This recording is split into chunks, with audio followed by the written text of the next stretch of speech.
Hi, everybody. My name is Lindsey Redfern, and I am going to share with you some social media love tips and tricks today. So, a little background on me. I actually work for Jen Oldham, and I help her with her website, her content, her imaging, her social media, and I love her so much. I have known her for quite some time, even though we haven't really gotten to know each other, or we just barely got to really know each other in the last 6 months. So I'm going to teach you guys to use social media like a Jedi Master and have this little presentation for you. So buckle up, and hopefully we can share some stories. You can learn some things that will help you grow your business online. And I'm especially going to focus on Instagram today, although we're going to touch on all the things. But if you look at some of the amazing leaders who are growing using social media, using online influencing, a lot of that is happening through Instagram. So we're going to share some things. If you have any questions, feel free to send them my way. I'm happy to answer them. Also, you will see my email address on the first and last slide. Welcome to email me anytime, and I will help you do it the best that I can. Okay, so first of all, I hope that you know who this is. This is Luke Skywalker, the Luke Skywalker, and he is using the Force to get objects to move and the stars to align and help him, defeat the dark side. That's kind of what social media is. Social media is using your inner power to connect with other people and help them, do what you want them to do, which is hopefully enroll and share the oil of love. So, I don't know what's wrong with my throat today. Excuse-moi. So, because social media is really about storytelling, I'm going to start by telling you some stories. And the slide that you see right now is what happened when I asked the doctors to help my husband and I start a family. And they said, no, never, not going to happen. And for years, we struggled with infertility. And through all kinds of testing, we found out that not only were we infertile, but we were actually sterile. And nothing rocks you to your core. Oh, I don't know what's going on here. 1 second. Sharing is paused. Sorry, guys. Let's see. Share screen. Slideshow go. Although try not to have a panic attack. Does it just quit on you?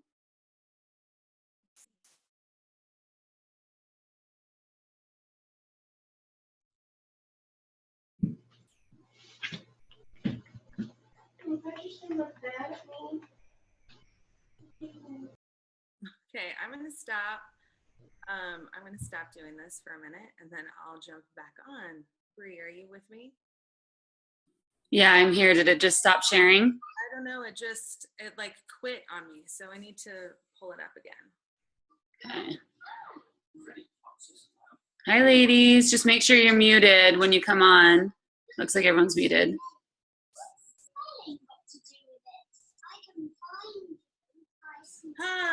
Well, if this doesn't make you sweaty, I don't know what does. Oh, here we are. Okay. So I wonder if that's going to happen every time people jump on. It's just I'm not seeing it. It's not shared right now. Let's see.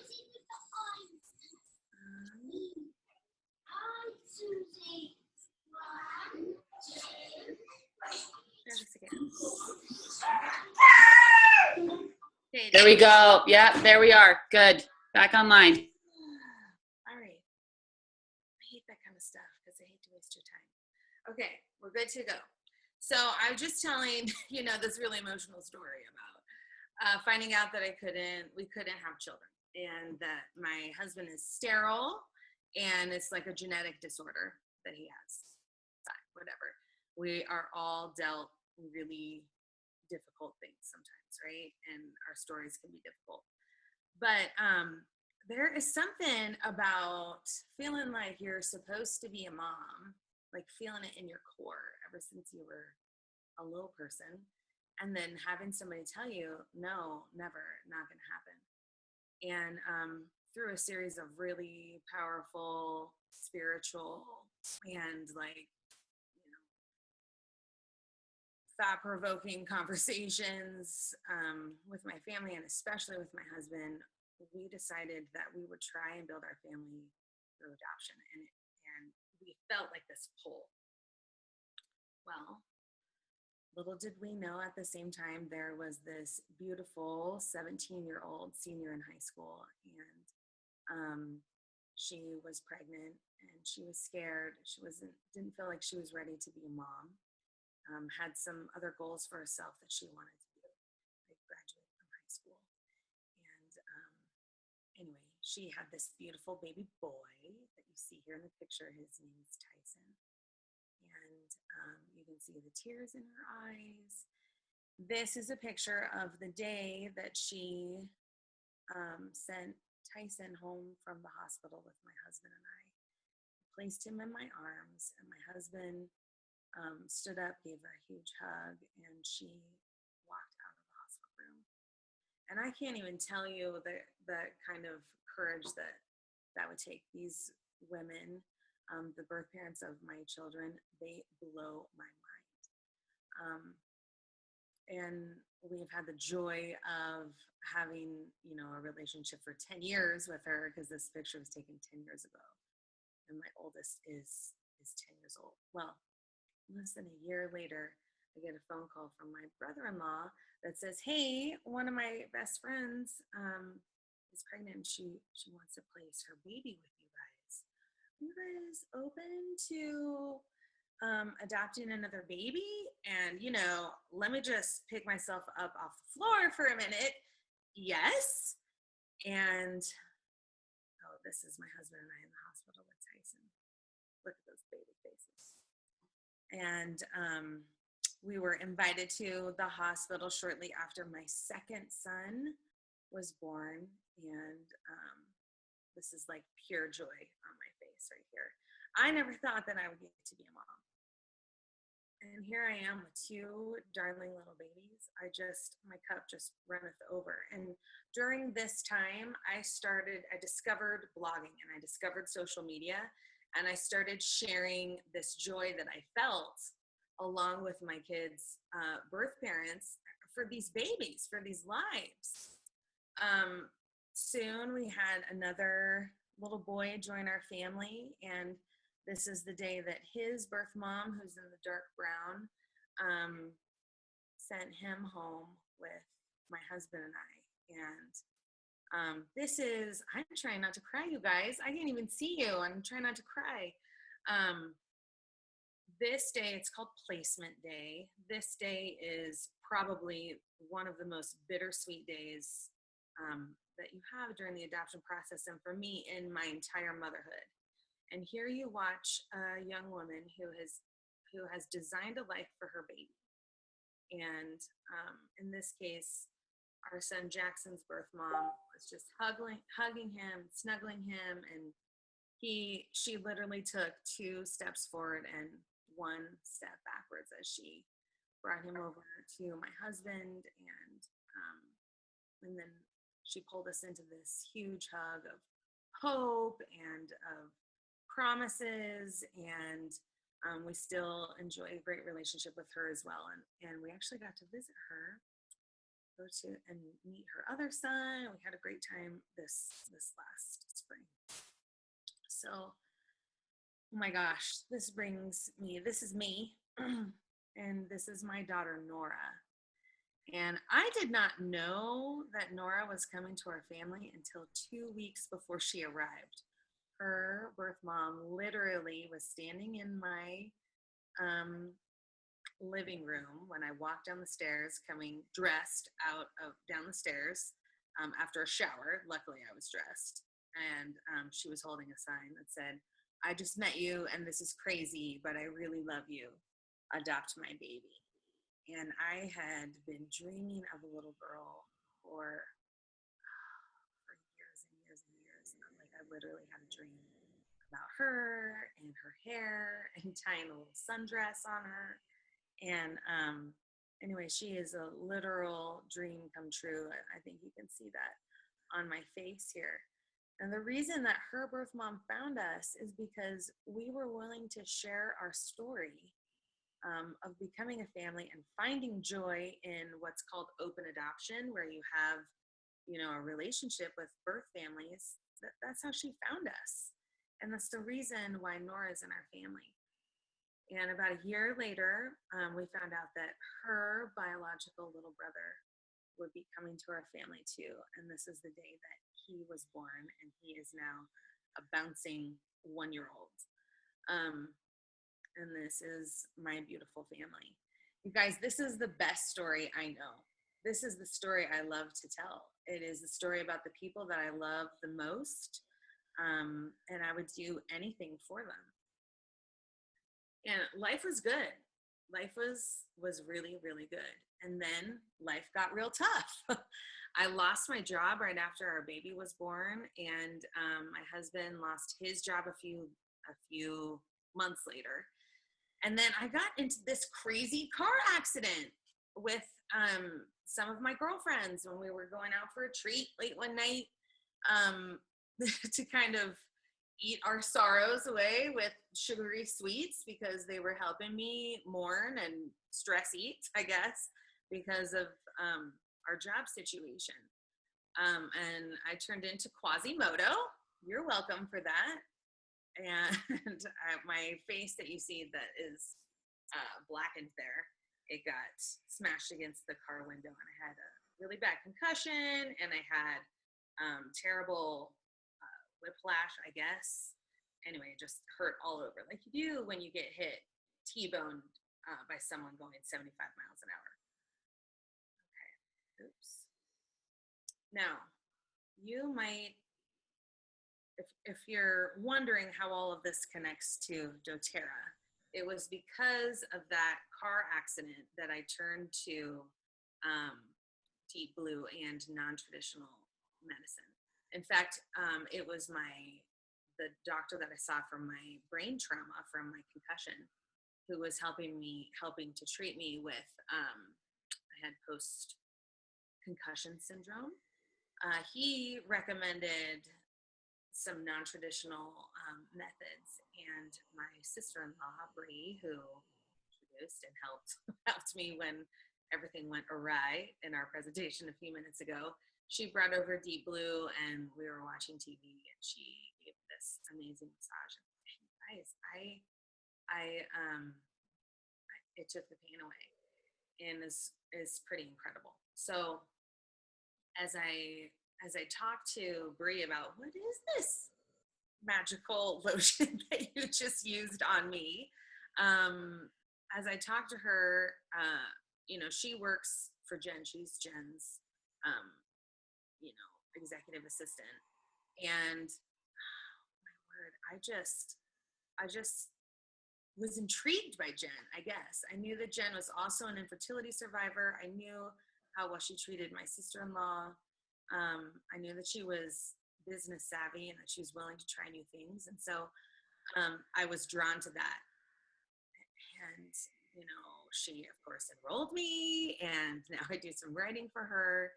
And as I have been intrigued by the business, every single person that I have enrolled or that I am connected with is an infertility survivor, is a birth parent, or is an adoptive parent, because those are the people I feel close to because of sharing stories. And I've shared the story that I just told you. I've shared that over social media. There is something about sharing stories that helps drive a connection together. Now, a connection with people. Now you may be thinking, no, I really don't want to share stories. I don't want to talk about my life. This is cheesy. Well, let me just say, people eat cheese, you guys. people love cheese. Like, for example, the Tillamook factory in the Northwest is very popular.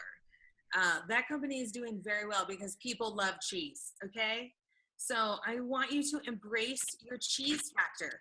People, despite what you may think, people want to be uplifted and they want to be fed and they want to feel happy when they come online and look at your social media. They want to be inspired.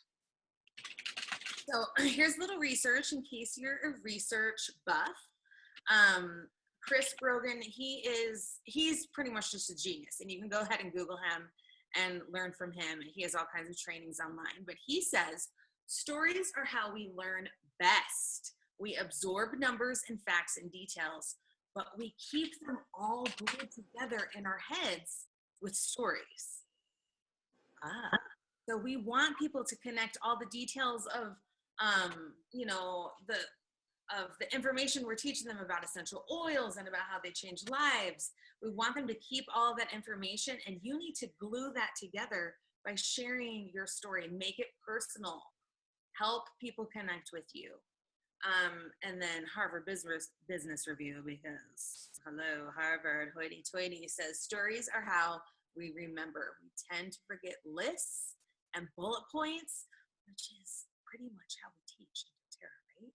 We tend to forget lists and bullet points, but we remember stories. So in your classes, in your Facebook classes, in your Facebook groups, tell stories of how the products you are using are changing your life, how they are changing the lives of the people, that you love the most. So let's think, oh my word, where should I tell my story? I gave you a couple tips, but did you know that social media is designed for you, a storyteller? It's designed for you. Do you have a website with a blog feature? If you do, I'm going to encourage you to tell stories on your blog. Do you have a personal Facebook page? Do you have a business Facebook page, different from your personal account? These are great places to share stories. Facebook groups are not really great for recruiting, but they are great for like keeping and maintaining relationships. And then, of course, Instagram. And there's two different types of Instagram accounts. There's a personal account, and then if you switch over to a business account, you can have two. You can have as many Instagram accounts as you want and toggle between them. But if you have a business account, it's like actually a setting that you use. It will have a button on there where people can contact you, and it will shoot you an email. You will also have insights and statistics on how well your posts are doing and which kinds of posts your Instagram audience is connecting with. So let's back it up a little. Let's start with Facebook, okay? Facebook to me is the easiest place to start, and it's actually where there's an older clientele. So your mom or your grandma is super active on Instagram. I don't want to hear you. But they do have they probably do have a Facebook account. Are you guys good? So personal pages. This is like your personal, under your name, Facebook account. So your family and friends who already trust you, they live here, right? You're connected with your cousins and people from high school and, probably a couple of your neighbors. And in this area, you want to invite people to learn more about what you're doing without giving away all the details you want them to message you. So for example, I am a huge believer in HD Clear and Melaleuca for like amazing amounts of acne. And so I would post something like, I'm so glad I found something to help with this acne situation. You guys, it's so great. And then instead of telling what it is in the comments, I would say, you know what, I'll message you because I'm sort of embarrassed about it, or I'll message you because we're talking about acne, Anyway, don't give all your tips and secrets out in the open. You want to connect with these people and start like a private conversation with them where you can ask them pointed questions about like have you ever tried this before? Or, how's your acne situation? Things that people don't generally want on like a Facebook, page. Okay, so if you have a business page, so for example, Jen has her personal Facebook account, and then she also has a business page called Jen Oldham. And this is a great place for recruiting. This is a place where you can find people that you don't know directly, like on your personal Facebook account. You can schedule posts on here, which will go ahead and change your life. It's amazing. You can spend an afternoon and curate, 10 or 15 posts and schedule them out for the week. You can boost posts, which means you can put a little money behind one and have that post show up in people's Facebook feeds. And you can choose what kind of people you want it to show up in. Maybe it's homeschooling moms. Maybe it's moms who work at home, or maybe it's moms of toddlers, or I'm just trying to think of usually you want to target people who are like you. So look at your team, look at your people. Who are people that are like you? For me, it's people that we have connected hearts through infertility and adoption. Those are my people. Those people are my jam. And we get along really well, and we have, for the most part, a similar mindset. So you can do the same thing with a Facebook ad, which is different from boosting a post. A Facebook ad will have like a little button on it where they can message you, or they can visit your website, or they can learn more on your Facebook business page. Now, when I did this training at a retreat, we had just done a video where people talked about, hey, this is why this is what I've been working through. This is a limiting belief that I overcame, and this is how doTERRA helped me. This is how doTERRA has blessed my family. And you tell a story in the video. That video you can create anywhere. If you have a phone, if you have a computer that has a camera, turn it around, put yourself in front of a window so it has good lighting, and create a little video that just kind of shares a little bit about your story that inspires people, and then use that video as a Facebook ad. Videos and Facebook Live is king on Facebook. It is more heavily weighted by the Facebook algorithm that they're currently using. Another thing to do is to share posts from other larger accounts that will appeal to your audience. So who is your audience? These are your target clients. These are the people who are like you. These are the people who like your Facebook business page. So for me, I would share on my business page, I share stories, inspiring adoption stories, or stories about couples doing fun infertility, fundraisers and stuff like that. There's not a lot that's fun about infertility, so that's a stretch. But, I would share those content that I know that my audience would like. I share that to my business page, and it helps to increase engagement. So it's not just about oils. It's not just about enrolling. It's about things that interest them, and that's how you keep them there and participating. And that will increase your Facebook juice, which means you borrow a little juice from these bigger accounts, and it gives your site, or it gives your business page credibility with the current Facebook algorithm. All right, let's talk about groups here, and then we're going to move on to the next platform. So with Facebook groups, I love Facebook groups because you get notifications just about every time somebody posts. And that doesn't always happen like with a business page or a personal page, but with groups, it does. And the only problem though, is that with groups, you have to manage them. You have to get people to join the group, and it's a little more intense. They have just launched kind of a beta version of scheduling posts in groups. It's not available on all accounts, but that is going to change lives when that's available. but these groups are great for keeping relationships going because it's not as out there as a Facebook page. So people are generally willing to share more.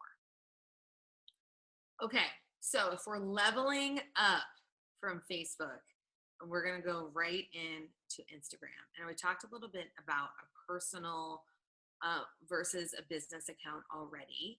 The business account, that actual setting in your Instagram account, will let people press a button to contact you. You can put a phone number on there. This is a great way to like monitor what is working on your Instagram account, to see who's coming, to see what they're clicking on, to see how many times people are looking at your profile. All of that is available in a business account. You get some statistics in there.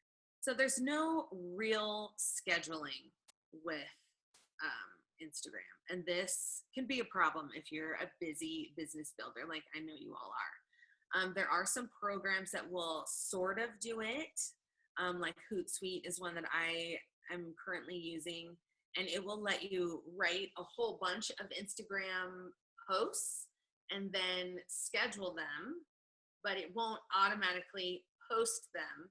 It will just send you a reminder to post what you have already written and saved in the back end of Hootsuite. It's not the best, but I'm liking it for now.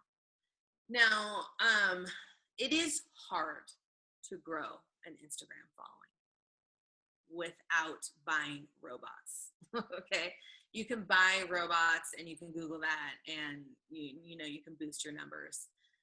Facebook will penalize you for that. You won't get the same engagement. That's up to you. What is the purpose of your Instagram account? Is it to educate people about oils? And if you're educating people about oils, who are the people that need education? Well, it's people that already have oils in their hands. It's people that probably have already enrolled. Is that who you're looking for? Or are you looking for people who want to enroll, who maybe are like you, similar interests, a mom, a dad, is it parenting information? Is that your target audience? And if so, speak to them. They might not know about essential oils, but they know about parenting. They know about, oh yeah, this is an earache. This is the season of earaches. And so you would do a series of posts about earaches and, promoting ear health and all those other goodies that we like to say in a roundabout way. Speak to your audience. Tell them a story through a picture and the caption. And really the best way to grow your Instagram account is organically, and it takes a long time. Now, what in the world does that mean? We're not talking about organic produce, obviously. We're talking about really drilling down into your Instagram account. So, first of all, you're going to upgrade to a business account. It's free. I don't know why I keep saying upgrade, but you just switch it over so that you can look at these insights, and you're going to look at what really works. So take an inventory of your last 20 posts on Instagram. Write down the type of content it is. Oh, I did a video here. Oh, I did a meme here. Oh, I just did a picture of oils here. I did a picture of my kids here. I did a traveling picture here. Write down for the last 20 posts the type it is, the number of likes, the number of comments on each one, and find the pattern of which type of posts are really connecting with your audience. I'm willing to bet it's the one where you're telling stories, where you're showing a piece of your life. You're showing your kids, you're showing your home, you're talking about a problem that you've overcome. That's the kind of stuff that the research has shown, the stats are showing that people are connecting with. And yet, so often we just want to fill social media with memes because they're fun to make. To be honest with you, I love them.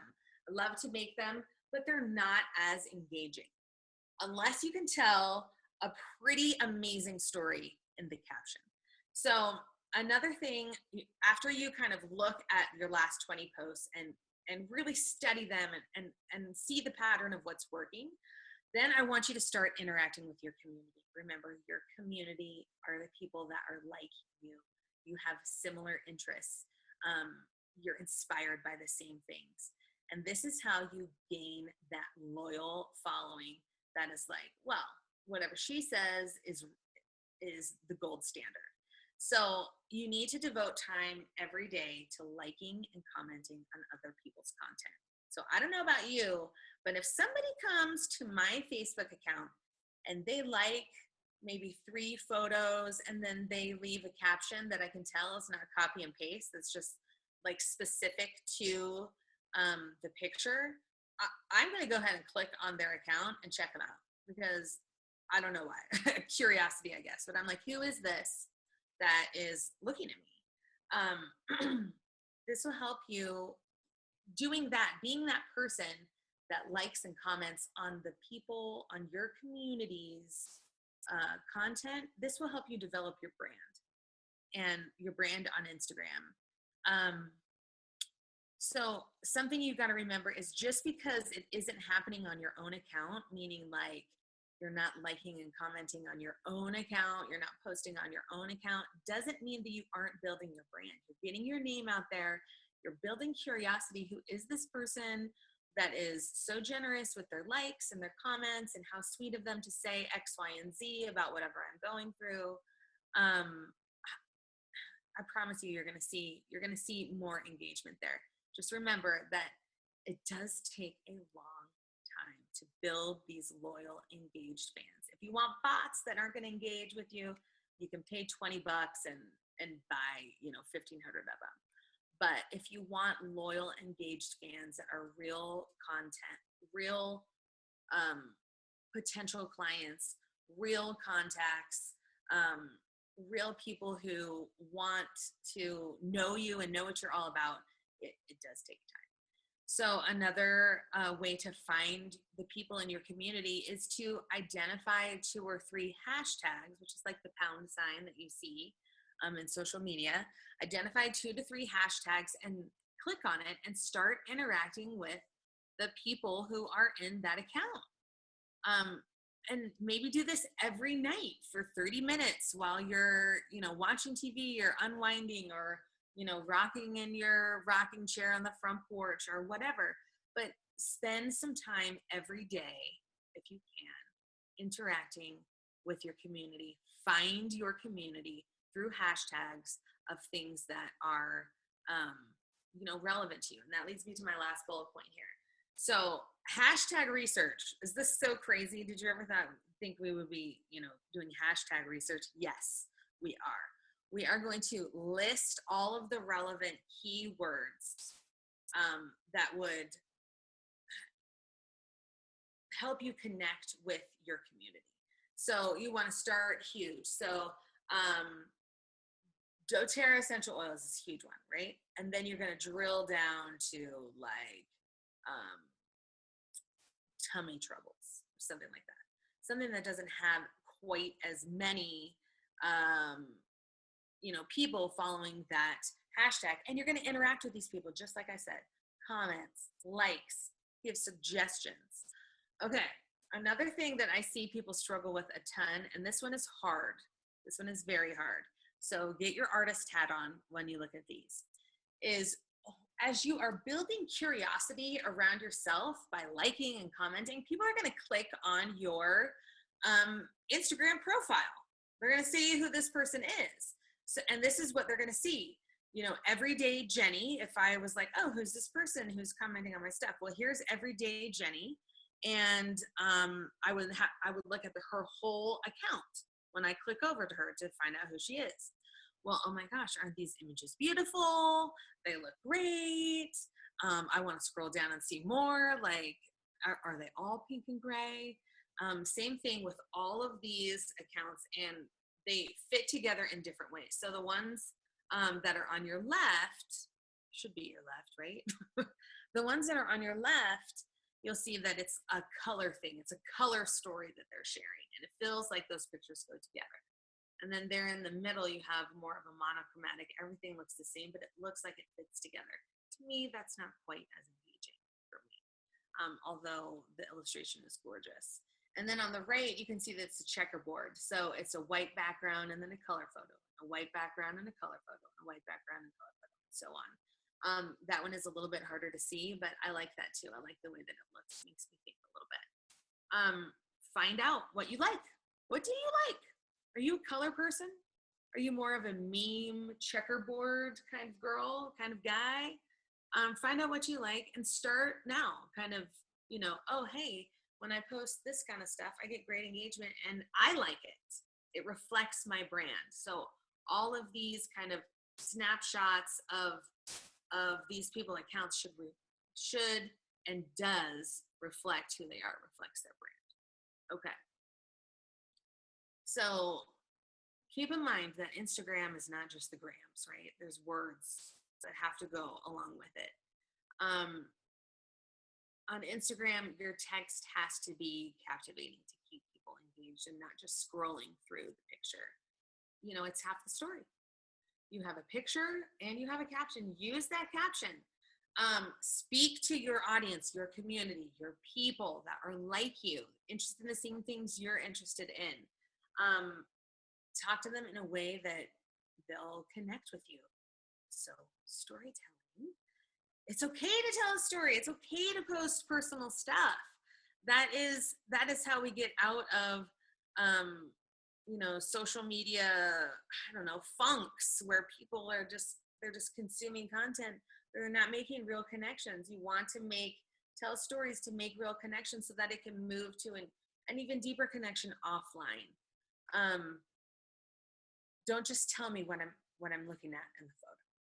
I need more information than that. So here's a homework assignment for you. I want you to look at your Instagram account. And if you don't have an Instagram account, I want you to make one. I want you to look at your Instagram account and see, are my captions just saying what's happening in the picture?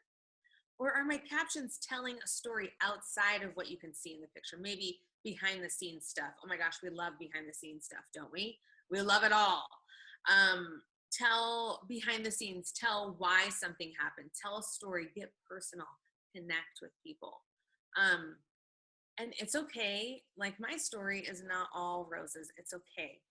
One of my favorite quotes in all the land is from Rick Warren. And he says, other people are going to find healing in your wounds, your greatest life messages, and your most effective ministry will come out of your deepest hurts.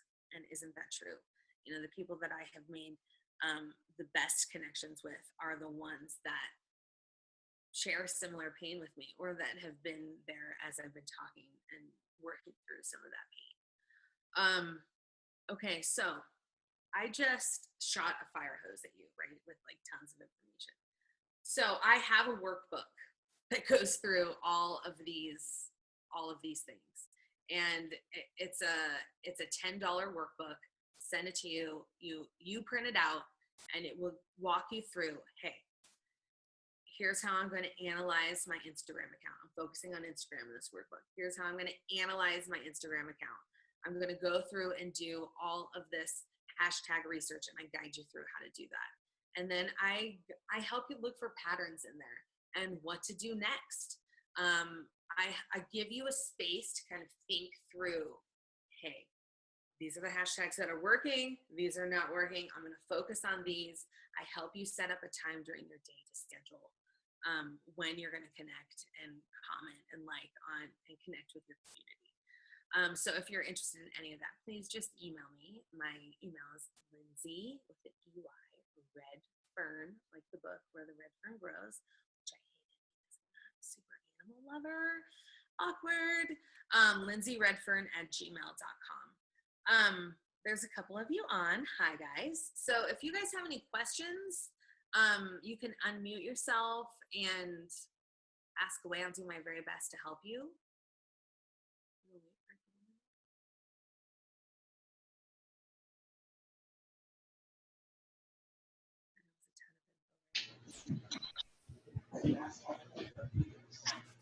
I just unmuted everyone. Does anyone have a question?